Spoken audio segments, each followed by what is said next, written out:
I'm Dr. Alisa Whyte, #1 mindset disruptor, international best-selling author, global workforce and business strategist. I am wildly passionate about helping ambitious game changers create the life that they courageously want and desire.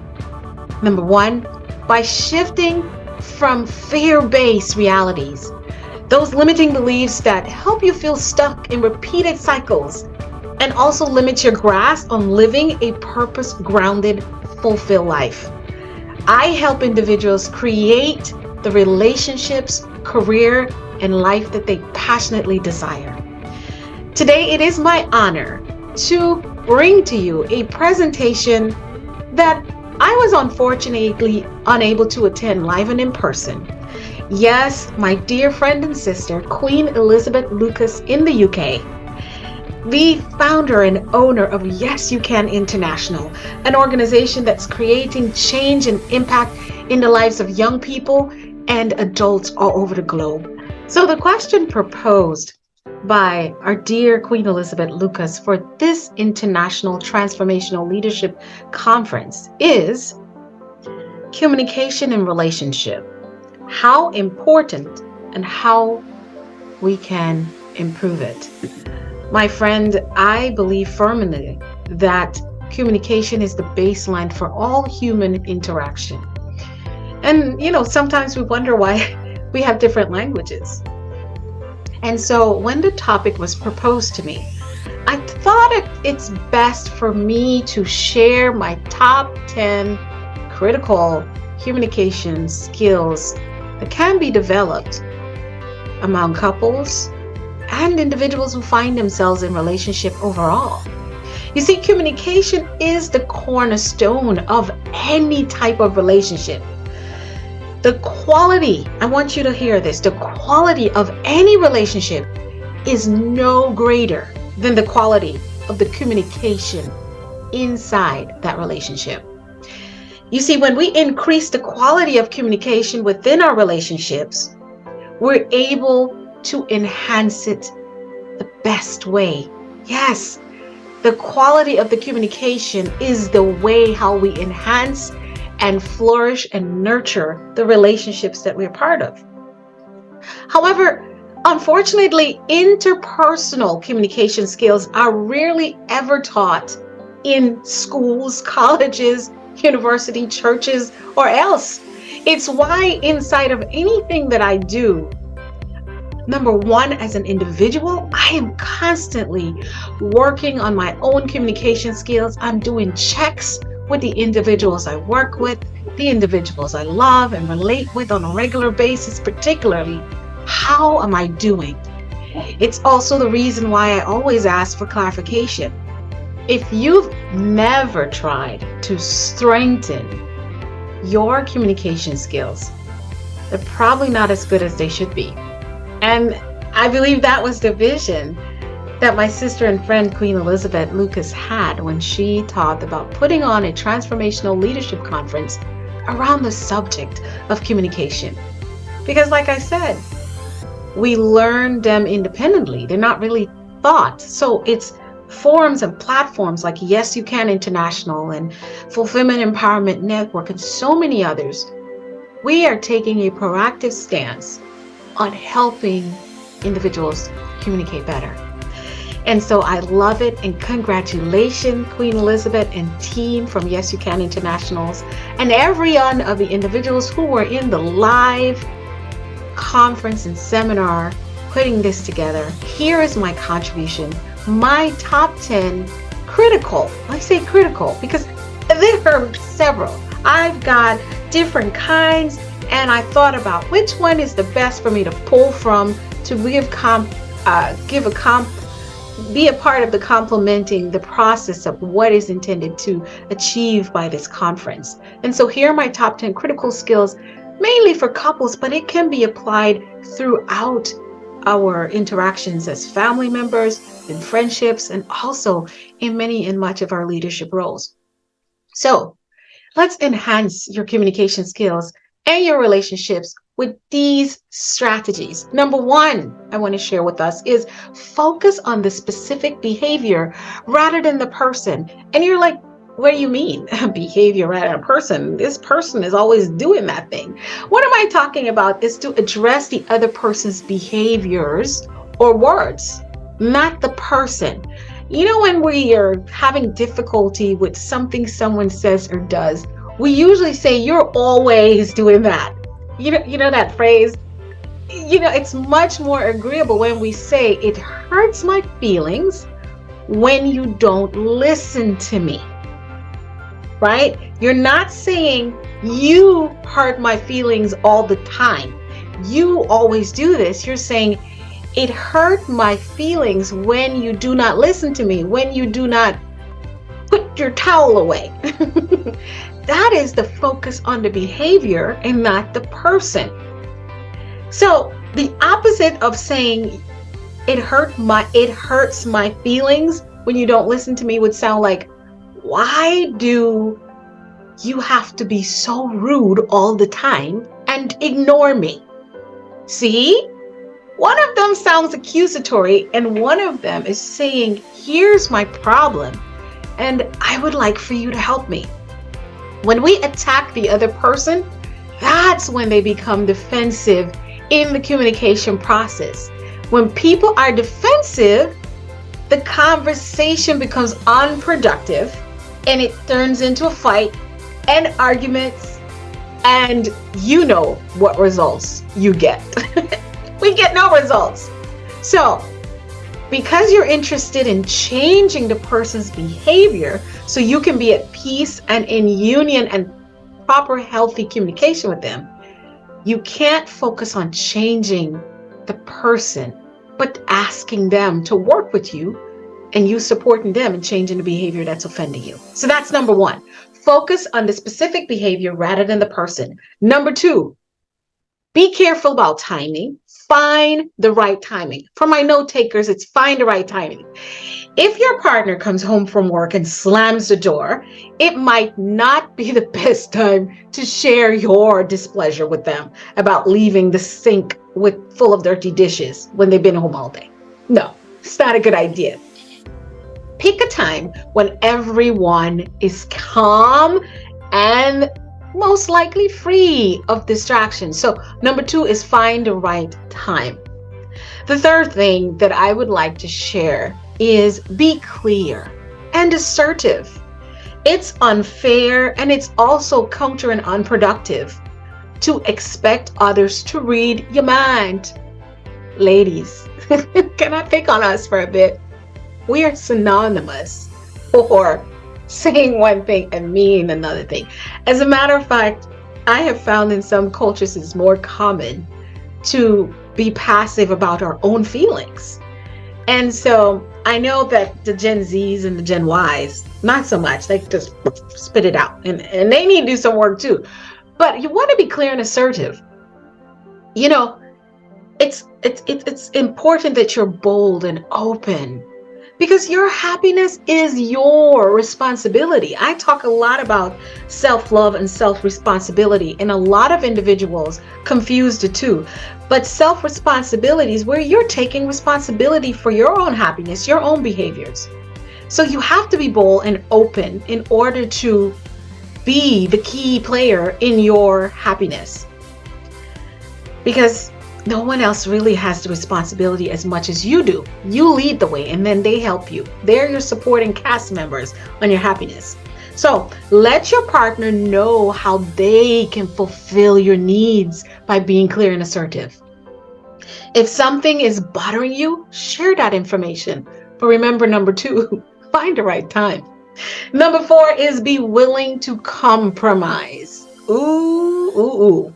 A lot of people are taking the word compromise to mean I'm devaluing myself, to mean that I am less than. No, it means that my goals and visions and dreams has to take the back burner. No, there's no way you can be in union with anyone without compromise. Compromising means both of us in that relationship must give up something or adjust and tweak something so that relationship can work. So the base on number four is be willing to compromise. Number 5, consider the other person's point of view. We cannot effectively communicate if we're not able to stop and listen, and in that conversation, step into the other person's viewpoint. Because I use an exercise in communication classes I've taught of the beach ball. And you know the beach ball has several colors around it. But when you rotate that beach ball, only the person looking right at that side can see those specific colors. So if I asked you, do you see blue? You most likely won't, because I'm seeing blue.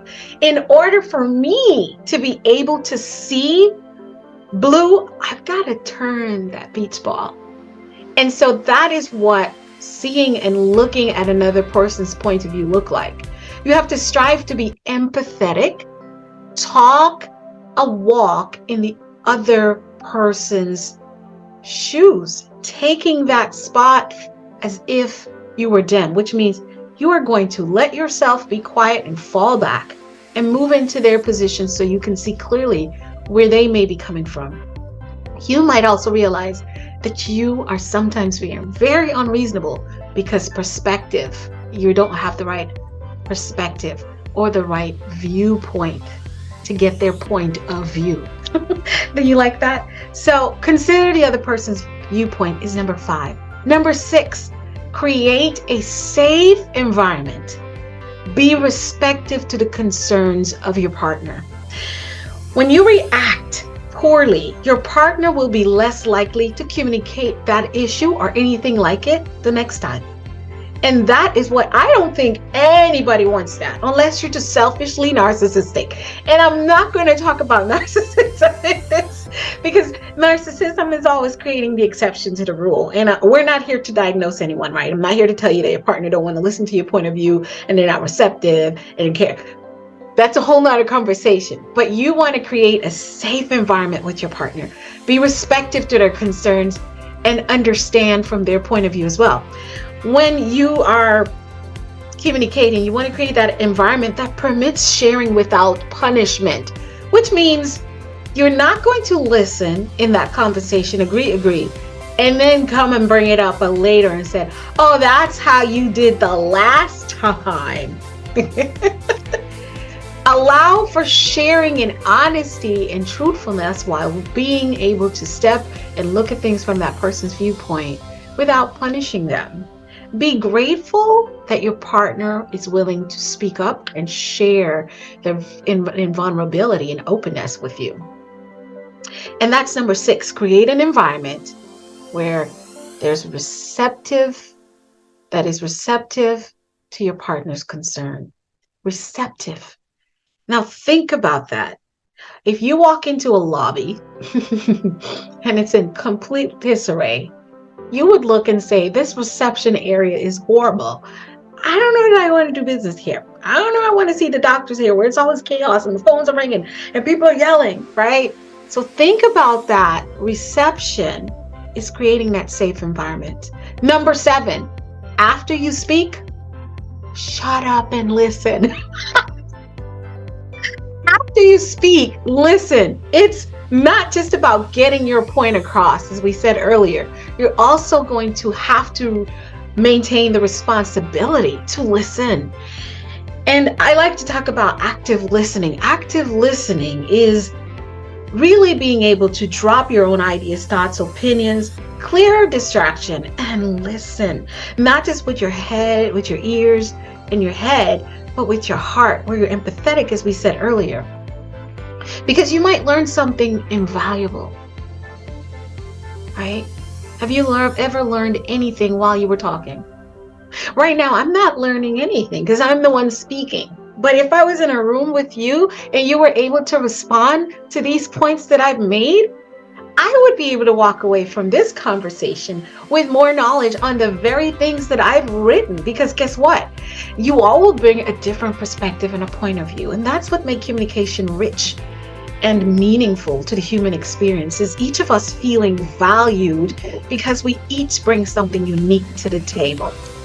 So On to lucky number 8. Avoid giving in to just keeping the peace. Many of us do this. I, for one, used to be very, very guilty with this one in not just my romantic relationships, but many of my relationships. You know, I was born under the sign of Libra. We love to keep balance and beauty and just peace around everything and everyone. So, hey, I found out later on in life that by default, that could have been a part of it, but also being the eldest child and so many other things contributed to me being a peacekeeper. Being a peacekeeper is exactly what we all should be, really. You know, I'm a peace ambassador for so many different organizations and things throughout the world. But when we talk about keeping the peace, it's not at the risk of your relationships. It's not as at the risk of being inauthentic in your communication. So when I talk about avoid giving in to just keep the peace, it's where I want you to consider that while the solution works in the short term, your feelings are unlikely to change. Your needs, wants, and the desires are still unmet. And the issue will still be there, only that over time it can generate embroiled resentment within you. So, in the concept of what I said with self-responsibility, I encourage us to own our own happiness. We don't want to leave it to chance by avoiding conflict. It will only make you feel better for a short term today, but your grief will only return to you in the future with interest. Oh my gosh. And that bill is going to be very high, because that's why a lot of individuals find themselves I've taken everything that I can possibly take. You have done this over and over, and I said nothing, but that's it. That's it. I can't take enough. It's usually because we have literally compiled a storehouse of actions with the intent to keep the peace, not understanding that short term and that it will come back, as I said, in the future, looking not just full account of the death, but it will come back with interest. So number 8 is avoid giving in just to keep the peace. If you're taking notes, let's go into number 9. We've got 2 more. Here's number 9. Let go of the past, because everyone, including you and I, we make mistakes. When we're harping on the past, it only takes us up the stairs of stirring up some old wounds. When we think of a wound, we want to think that there was an injury before, right? And it could be an injury for both the individuals in the communication exchange. And when we bring up those past mistakes, it takes our attention off of what's in our present. And most importantly, where you're going to be right now in this current moment, that also determines future engagements. So we've already had the conversation 100 times. The next time we will have the same results. So why bring up those past mistakes? So number 9 is simply to let go of the past and understand that everyone makes mistakes. Really and truly, this is the part where everything is tested. And that's working on forgiveness. And you see, some of those wounds were more heavy than some. And so this is where I want to take the time out to say, work with your partner and sometimes include third-party communications, because sometimes it's harder for us to verbalize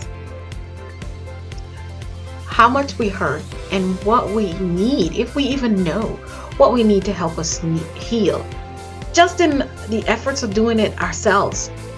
And worse yet, to include another person in that journey where you're not clear and sure on really how to verbalize that pain and how to create healing.